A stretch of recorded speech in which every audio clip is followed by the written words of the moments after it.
हरे कृष्णा। सभी का स्वागत है। भगवद गीता का सुंदर पाठ चल रहा है। श्री कृष्ण हमें दिव्य ज्ञान दे रही हैं। 5वां अध्याय चल रहा है कर्म योग। इसे कृष्ण भावनामृत कर्म भी कहते हैं। भगवान हमें कृष्ण भावना भावित कर्म करने का आदेश दे रही हैं। तो कल के एपिसोड में क्या बताया भगवान ने? कल के एपिसोड में बताया कि जिस तरह से कमल का फूल कीचड़ से अप्रभावित रहता है, उसी प्रकार भक्त संसार की बुराइयों से अप्रभावित रहता है।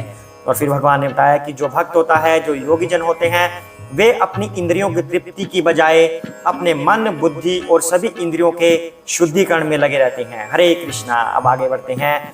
अब आगे भगवान श्री कृष्ण हमें क्या बताएंगे, उससे पहले हम भगवान की वंदना करेंगे, गुरु महाराज की वंदना करेंगे। हरे कृष्णा। ओम अज्ञानतिमिरान्धस्य ज्ञानाञ्जनशलाकया चक्षुरुन्मीलितं येन तस्मै श्री गुरुवे नमः। श्री कृष्ण चैतन्य प्रभु नित्यानंद श्री अद्वैत गदाधर श्रीवासादि गौर भक्त वृंदा। हरे कृष्णा कृष्णा कृष्णा हरे हरे, हरे राम राम राम हरे हरे। हरे कृष्णा। तो आइए आगे बढ़ते हैं। योक्ता करम फलम त्यक्त्वा शांतिमाप्नोति नैष्ठिकीम् अयोक्ता काम कारेण फले सकता निबध्यते। हरे कृष्णा। निश्चल भक्त शुद्ध शांति प्राप्त करता है, क्योंकि वह समस्त कर्म फल मुझे अर्पित कर देता है। किंतु जो व्यक्ति भगवान से युक्त नहीं है और जो अपने श्रम का फल कामी है, वह बंध जाता है। हरे कृष्णा। तो भगवान यहाँ पर दोबारा से वही बात बता रहे हैं कि हमें निष्काम कर्म करना चाहिए, हमें कर्म बंधनों में नहीं फंसना। जो व्यक्ति निश्चल भक्त होता है, जो शुद्ध शांति प्राप्त क्यों करता है? क्योंकि वह जो भी कर्म करता है वह उसमें बंधता नहीं, बल्कि वह भगवान को अपने फल अर्पित कर देता है। वह सकाम कर्म नहीं करता, वह निष्काम कर्म करता है। अब यहाँ पर सोचने की बात है कि जब हम कोई कर्म करते हैं, हम इस भाव से करें कि मुझे तो सिर्फ भगवान की प्रसन्नता के लिए कार्य करना है, भगवान की सेवा के लिए ये कार्य करना है, कृष्ण की सेवा के लिए करना है, उन्हीं की इंद्रियों को मुझे तुष्ट करना है, अपनी इंद्रियों को मुझे तुष्ट नहीं करना। बल्कि मैं तो आत्मा हूँ, मेरा तो कुछ है ही नहीं, मैं तो उन्हीं सच्चिदानंदमय श्री कृष्ण का एक अंश हूँ, उन्हीं की सेवा में मुझे लगना है। जब इंसान इस तरह से सोचकर कर्म करता है, तब वह उन कर्म बंधनों में नहीं फंसता और ना ही उसकी उन कर्म के फलों में कोई आसक्ति होती है। जब हमें किसी चीज की इच्छा ही नहीं होगी, तब वह परम शांति का अनुभव करता है। आप भी सोच के देखिए, अगर आपका कुछ प्राप्त करने का लक्ष्य ना हो, भौतिक रूप से कुछ नहीं प्राप्त करना, मान लो कि मुझे इतना धन इकट्ठा करना है, मुझे ये बंगला बनाना है, मुझे ये चाहिए था, जब इस तरह का हम लक्ष्य सेट नहीं करते, जब हमें ये हो जाएगा कि जो हमारे पास है वह काफी है, भगवान जो देते हैं अपनी मर्जी से देंगे और जो मेरे लिए आवश्यक है वो अपने आप ही दे देंगे, हम पूर्ण रूप से आत्मसंतुष्ट होकर बैठ जाते हैं और भगवान की सेवा में लगे रहते हैं। और जो भी कर्म करते हैं अपने जीवन निर्वाह के लिए, वह भी इस तरह से करते हैं कि इससे भी भगवान की सेवा ही होगी, मैं अपनी सेवा इससे नहीं करूंगा। तो जब इंसान का ऐसा व्यक्तित्व हो जाता है, तब वह अपने अंदर दिव्य शांति का अनुभव करने लगता है। ऐसा ही भगवान यहाँ पर बता रहे हैं। तो जो व्यक्ति भगवान से युक्त नहीं है और अपने श्रम का फल कामी है, जो चाहता है कि मैं जो कर्म करूं मुझे उसका फल मिले, मैं किसी और को क्यों दूं, मैं भगवान को क्यों दूं, इसका फल मैं लूंगा, जितनी मैंने मेहनत की है उसका जो धन होगा उससे मैं अपना उपभोग करूंगा, मैं किसी और को नहीं दूंगा, मैं भगवान को नहीं दूंगा।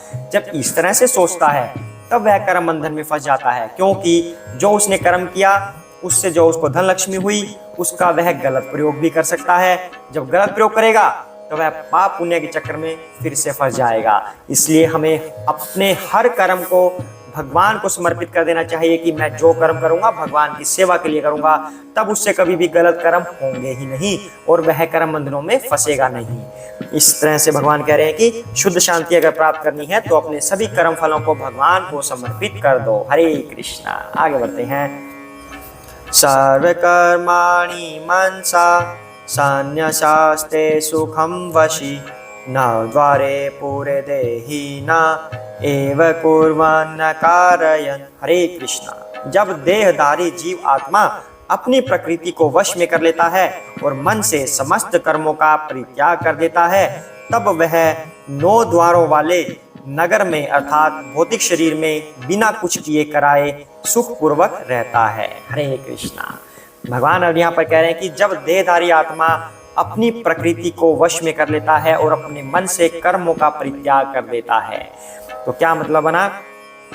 अपनी प्रकृति को वश में करने का मतलब कि हम अपनी इंद्रियों को, अपने स्वभाव को हम वश में कर रहे हैं और मन से सभी कर्मों का परित्याग कर रहे हैं। मन से, तन से नहीं। अब बार बार अर्जुन ने यह सवाल पूछा है कि हे भगवान, आप कभी तो कहते हैं कि कर्मों का त्याग कर दो, कभी आप कहते हो कि कर्म करो। मैं करूं तो क्या करूं? परित्याग करना है या कर्म करना है? तो भगवान यहाँ पर कह रहे हैं कि मन से कर्मों का परित्याग करना है, तन से नहीं करना। यानी कि तन से तो हम कर्म कर रहे हैं, लेकिन हम अपने मन में ये इच्छा नहीं रखते कि मुझे इस कर्म का फल मिले। मन में इच्छा ये होगी इसका फल भगवान को अर्पित हो। इस तरह से अगर हम कर्म करते हैं तब 9 द्वार वाले शरीर में वह सुख पूर्वक रहता है। 9 द्वार, 1 2 3 4 5 6 7, एक अग्र 8, एक बैक 9। तो 9 द्वार हमारे शरीर के होते हैं। कहता है कि ये शरीर सुख पूर्वक रहेगा अगर हम मन से कर्मों का त्याग कर देते हैं, क्योंकि हमारी कोई इच्छा तो होगी ही नहीं, क्योंकि हमने तो उनके फलों का परित्याग किया है, कर्मों का नहीं किया। वास्तव में मन से किया है कि हमें इन कर्मों का फल ना मिले, ये भगवान को अर्पित हो। जो भी हम पुण्य कार्य करते हैं तब इस 9 द्वारों वाले शरीर को सुख प्राप्त होगा। ये भगवान श्री कृष्ण सुख की कुंजी बता रहे हैं। कहते हैं कि बिना कुछ किए कराए, कुछ और करने की आवश्यकता नहीं रहेगी, अपने आप ऑटोमेटिकली वह सुख की प्राप्ति करने लगेगा। हरे कृष्णा। आज के लिए हम इतना ही करते हैं। सभी साथ में बोलेंगे जय श्री कृष्ण चैतन्य प्रभु नित्यानंदा श्री अद्वैत गदाधर श्री वसादि गौर भक्तवृंदा।